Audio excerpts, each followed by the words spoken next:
Welcome. कैसे हैं आप लोग? आपने देखा मार्केट ने पिछले 2 दिन से अच्छा पंप दिया। खास तौर पे एफएमसी की जो मीटिंग हुई थी, उसपे मैंने यहाँ पे अपडेट भी किया था और कुछ अच्छी चीज़ें शेयर की थी।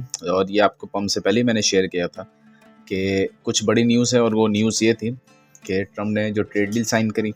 एक तो ये थी, दूसरी न्यूज़ बहुत जल्द चाइना के साथ 0% ट्रेड डील साइन हो सकती है इनकी। और तीसरा, बहुत से स्टेट्स हैं यूनाइटेड स्टेट्स के अंदर, जैसे मुख्तलिफ़ किस्म के स्टेट्स, उन्होंने बिल पेश करना शुरू कर दिए टैक्स रिलीफ के।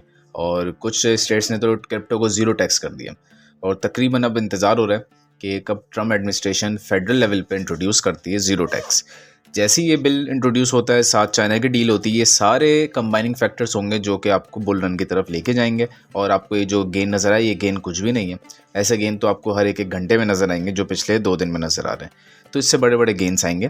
तो अभी भी टाइम है, आप अपने पोर्टफोलियोज डिज़ाइन कर सकते हैं, डिफरेंट स्ट्रेटजीज़ को सीखें, ताकि अभी भी आप इसको बड़े अच्छे तरीके से कैच कर सकते हैं। ये जो से है कार्डानो जिस प्राइस पे घूम रहे हैं, ये ऐसी प्राइस है। आज से 6 महीने पहले लोग ये समझ रहे थे कि इस प्राइस पे आता है तो हमें हैवी बाइंग करनी चाहिए, तो आज भी उसी प्राइस पे मौजूद है, आप बाई कर सकते हैं। हम स्टार्ट करते हैं आज की वीडियो डिटेल में बिटकॉइन से। और बिटकॉइन का डेली चार्ट देखते हैं ज़रा कि इधर हुआ क्या है। तो अगर तो आप ये देखें तो ये हमने बहुत पहले मार्क किया था और 0.5 का लेवल मैंने बताया था बहुत इंपॉर्टेंट है, इससे नीचे नहीं जाना चाहिए और ये इससे ऊपर ही चला गया। एक चीज़ है जो कि हमने यहाँ पे जोन मार्क किया था और काफ़ी दिनों से ये बताया था कि ऑलमोस्ट प्राइस को जो है इस लेवल पे आना चाहिए, ठीक है, रीटेस्ट करने के लिए आना चाहिए। यहाँ पे लिक्विडिटी भी है, फेयर वैल्यू गैप्स भी हैं, लेकिन ऐसा हुआ नहीं, प्राइस इस लेवल पे आई नहीं और स्ट्रेट अवे ऊपर चले गई। अब ये चीज़ क्या है? ये चीज़ बिल्कुल वैसे ही हो रही है। अगर आप लोगों को याद हो, जो लोग मुझे फॉलो कर रहे हैं, कि जब प्राइस ऑलमोस्ट इस जोन पे थी तो हमने बात किया था कि यहाँ पे एक फेयर वैल्यू गैप है। ये तकरीबन बात हो रही है हमारी दिसंबर की, ठीक है। यहाँ पे हमने बात किया था कि यहाँ पे एक फेयर वैल्यू गैप मौजूद है और प्राइस को जो है, जब प्राइस यहाँ घूम रही थी, कि प्राइस को इस जोन पे आना ही आना चाहिए। लेकिन हुआ क्या कि इस जोन पे आने की बजाय वो चला गया अपना न्यू हाई बनाने। तो फिर उसका नुकसान ये हुआ कि जब वो नीचे गिरी प्राइस, तो मार्केट जो है वो ऑलमोस्ट ही 108 दिन के बाद जाके फिर अब मार्केट ऊपर की तरफ जाना शुरू हुई। तकरीबन 100 दिन लग गए इस पूरे सिनेरियो को, जिसमें अच्छे खासे लोग लिक्विडेट हुए, लाखों की तादाद में लोग लिक्विडेट हुए, अकाउंट्स वाइप आउट हुए और इसमें बहुत नुकसान हुआ लोगों का। इसी तरीके से अब ये जो एक और फेयर वैल्यू गैप बना है, नीचे वाले अभी सारे इनवैलिडेट हो गए, इनका कोई फ़ायदा नहीं लगाने का। अब ये जो गैप बना है, ये बहुत इंपॉर्टेंट हो गया है। अगर तो मार्केट अभी गिर जाती है तो लॉस तो होगा लोगों का, लेकिन थोड़ा होगा, क्योंकि उसके बाद यहाँ से जब उठेगी तो वो हेल्दी मूवमेंट होगी। लेकिन अभी फ़िलहाल ऐसा कुछ नज़र नहीं आ रहा और हो सकता है कि बस ये एक जो जोन है आपका, इसको हटाते हैं। ये जो आपका 786 का जोन है फिबोनाची पे, हो सकता है यहाँ तक थोड़ी रिट्रेसमेंट हो जाए और फिर ऑल द वे अब कोई अच्छी न्यूज़ अगर आती है तो ऑल द वे आपका ऑल टाइम हाई ब्रेक होगा, क्योंकि ये इतना स्ट्रॉन्ग जोन नहीं है। रियल ऑल टाइम हाई आपका ये वाला नहीं था जो कि बना था 1,09,300 पे, ये था जो कि पुराना वाला था 1,08,000 के आसपास। ये है रियल ऑल टाइम हाई।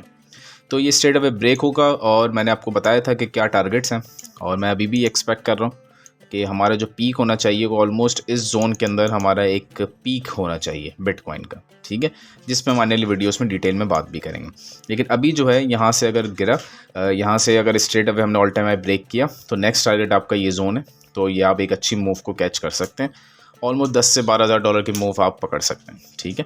तो शॉर्ट टर्म पे आते हैं, ज़रा देखते हैं बिटकॉइन क्या कर रहे हैं। तो इस वक्त एक डिप तो एक्सपेक्टेड है, क्योंकि अगर आप देखें तो RSI पे डाइवर्जेंस बनना शुरू हो गई है और 4 आवर के ऊपर डाइवर्जेंस बन चुकी है। 1 आवर पे देखें तो क्लियर डाइवर्जेंस है 1 आवर पे, और ये तो प्रोलॉन्ग होती जा रही है, ठीक है। और इस पे भी डाइवर्जेंस है 30 मिनट्स पे, तो डाइवर्जेंस बनती जा रही है। 4 आवर्स पे बन चुकी है। डेली पे ऑल्दो हम नहीं कह सकते कि डाइवर्जेंस, क्योंकि उसने हाई ब्रेक नहीं किया, बट डेली पे 70 RSI क्रॉस हो गया। जब डेली पे 70 क्रॉस हो जाता है तो बड़ा अच्छा पंप आता है। वीकली पे देखें तो वीकली पे 50 के बल्कि ऑलमोस्ट 40 वाले जोन से यहाँ से बाउंस बैक हुआ है, तो ठीक है। तो इस वक्त चीज़ें ये इंडिकेट कर रही हैं कि आप जो है ऑल टाइम हाई की तरफ जा रहे हैं, बट उससे पहले एक रिट्रेसमेंट आ सकती है। और रिट्रेसमेंट कितनी बड़ी होगी डिपेंड करता है अब कम्प्लीटली कि चाइना और US की क्या डील होती है, और दूसरी चीज़ है हमारी टैक्स बिल। अगर तो टैक्स बिल इतनी तेज़ी से ही इंट्रोड्यूस होते गए और फेडरल लेवल पे भी इंट्रोड्यूस हो गए, फिर तो ये सब टेक्निकल एनालिसिस बेकार हैं, फिर तो स्ट्रेट अवे आप ऑल टाइम हाई को ब्रेक कर जाएंगे, ठीक है। लेकिन अगर तो टैक्स बिल्स में थोड़े से डिले होता है तो फिर हम ये एक रिट्रेसमेंट देख सकते हैं। बाकी इसकी अपडेट मैं डिस्कॉर्ड पे करता रहूँगा, आप उसको ज़रूर फॉलो करें। एक और अच्छी चीज़ इन सब में वो है कि इथेरियम को देखें तो इथेरियम ने बड़ा ज़बरदस्त पम्प किया, ऑलमोस्ट 35 से 40%। तो इथेरियम का जो पम्प था ये बहुत अच्छा था और ये बड़ा स्ट्रॉन्ग पम्प था। अगर इसको हम डेली टाइम फ्रेम पे देखें तो आप लोगों को याद होगा कि मैंने ये जोन बताया था कि ये जोन बहुत इंपॉर्टेंट है, तकरीबन 1400 के आसपास, और ये 1390 पे आके इसने वापस यहाँ से बाउंस किया। जो 800 को बैठे हुए थे लेके कि $800 तक जाएगा, तो वो तो पहले ही बता दिया था कि ये इम्पॉसिबल है कि ये $800 तक जाए, ठीक है। बाकी यहाँ पे इसके 3 लोअर लोस और RSI पे 3 हायर लोस बन गए थे, जिसकी वजह से हमने बात की थी कि अब यहाँ से एक अपवर्ड मूवमेंट देगा। अब ये देखें, अब एग्जैक्ट 0.5 से रिजेक्शन हुई है।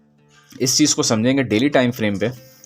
अब होने क्या जा रहा है आगे, इसको ज़रा देखते हैं कि रिजेक्शन का मतलब है कि यहाँ से एक रिट्रेसमेंट आ सकती है और रिट्रेसमेंट मैक्सिमम भी इस लेवल तक आ सकती है, इससे नीचे मुश्किल है।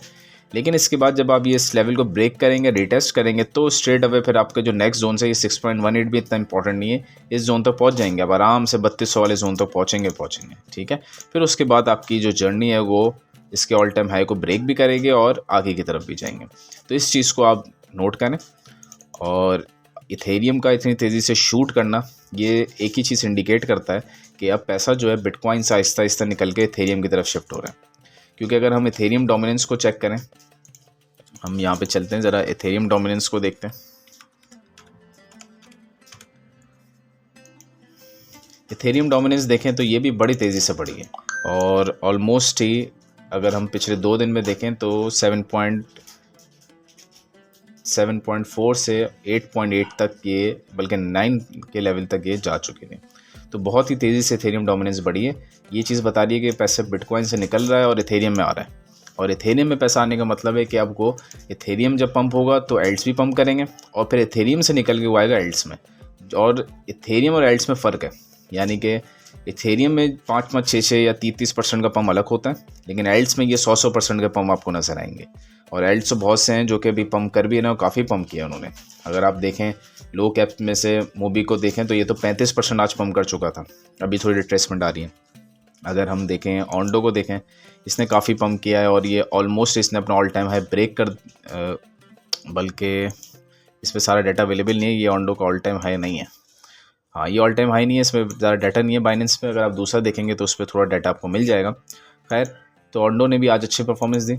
इसके अलावा अगर हम थीटा को देखें, थीटा ने बहुत अच्छा दिया और अच्छा एक, क्योंकि थीटा एक बहुत ही स्ट्रॉन्ग जोन पे था, जिस जोन पे मैंने आपको कहा था बाई करें। और डिस्कॉर्ड पे स्विंग ट्रेड्स में भी ये हमारे टीम मेंबर ने दिया था।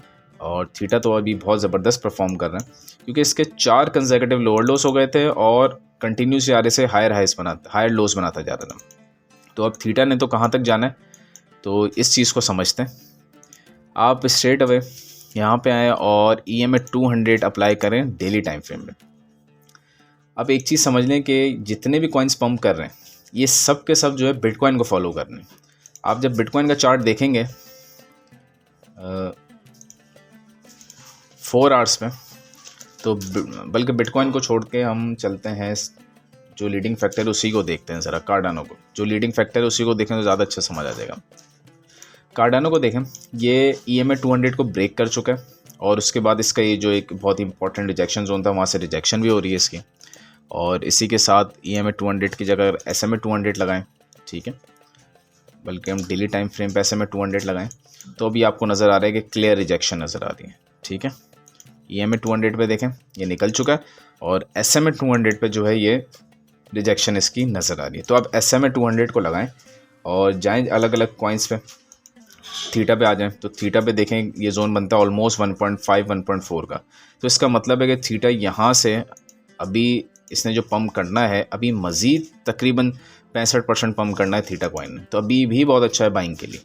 यानी कि ये है इसका जो रियल रिजेक्शन लेवल है। यहाँ पे रिजेक्ट होगा, प्रॉफिट टेकिंग करे, साइडवेज होगा, उसके बाद जब इसको रिक्लेम कर लेगा, मार्केट कुछ ऐसे चलेगी, यहाँ पे थोड़ा सा साइडवेज, उसके बाद इसको रिक्लेम जब आप कर लेंगे तो फिर ये स्ट्रेट अवे अगले टारगेट पे जो कि $3 का है।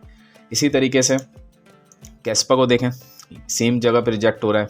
कार्डानो को देखें, सेम जगह पे हो रहा है। से कॉइन अभी भी दूर है, ठीक है, ज़्यादा दूर नहीं है, 33 सेंट पे पहुंच जाएगा। आर्बिट्रम को देखें, ये जितने भी कॉइन्स हैं ये सेम तरीके से बिहेव करेंगे और बल्कि और एक कॉइन तो बहुत ही अच्छी तरह बिहेव कर रहा है जैसे हमने पैटर्न बनाया था, ये सेम तरीके से बिहेव करेंगे। तो जितने अभी अपने जोन से दूर हैं आप उसको अभी तक बाई कर सकते हैं, ठीक है। तो ये बहुत अच्छा चांस है इसकी बाइंग का, और अलग अलग कॉइन्स पे जाके आप इसको अप्लाई करें और देखते रहें, ठीक है। तो पहली अच्छा, अब चलते हैं हम ज़रा USDT डोमिनेंस पे। USDT डोमिनेंस देखें, ये बड़ा ज़बरदस्त एक काम हुआ कि डेली टाइम फ्रेम पे MA200 को ब्रेक भी कर दिया और अब नीचे जा रहा है। आज की अगर तो हमारी डेली क्लोजिंग 5.5 घंटे बाकी है, अगर तो इसके नीचे ही हो जाती है तो ये बहुत ही स्ट्रॉन्ग जोन है। ये 0.5 लेवल भी बनता है फिबोनाची का लॉन्ग टर्म का, और ये MA200 भी बनता है। तो इसको ब्रेक कर दिया तो फिर तो ज़बरदस्त किस्म का एक पंप आपको नज़र आने वाला है। इसकी डेली क्लोजिंग नीचे एक्सपेक्टेड है और इसको ऊपर जाना मुश्किल है क्योंकि बहुत एक ज़्यादा डंप आ जाएगा एल्ड्स में। एक्सपेक्टेड है कि ये नीचे क्लोज होगा, और एक बार ये नीचे क्लोज हो गया तो आप ये गौर करें, ये एग्जैक्ट वो लेवल है जो ट्रम्प ने जो एक ट्वीट किया था उसके बाद एक पंप आया था, ये एग्जैक्ट वही लेवल है। इसके बाद फिर ये 4.43 का लेवल, उसके बाद तो फिर बहुत ही ज़बरदस्त किस्म का पंप एक्सपेक्टेड है इसमें। बिटकॉइन डोमिनेंस को देखें तो इसने एग्जैक्ट उसी जगह पर टॉप किया। बहुत से लोग कहते हैं 70 लेवल तक जाएगा, तो हमने बताया था कि 70 तक जाना तो एक इम्पॉसिबल से नज़र आ रहा है। इसने एग्जैक्ट उसी जगह पर टॉप किया जो हमने बताया था तकरीबन 65% के आसपास, और यहाँ से जो गिर रहा है ये बहुत पॉजिटिव चीज़ है क्योंकि वीकली क्लोजिंग में भी 2 दिन बाकी हैं। वीकली क्लोजिंग भी हो गई तो ये बड़ा ज़बरदस्त इनगल्फिंग कैंडल बन जाएगी, और उसके बाद ऑल द वे डाउन।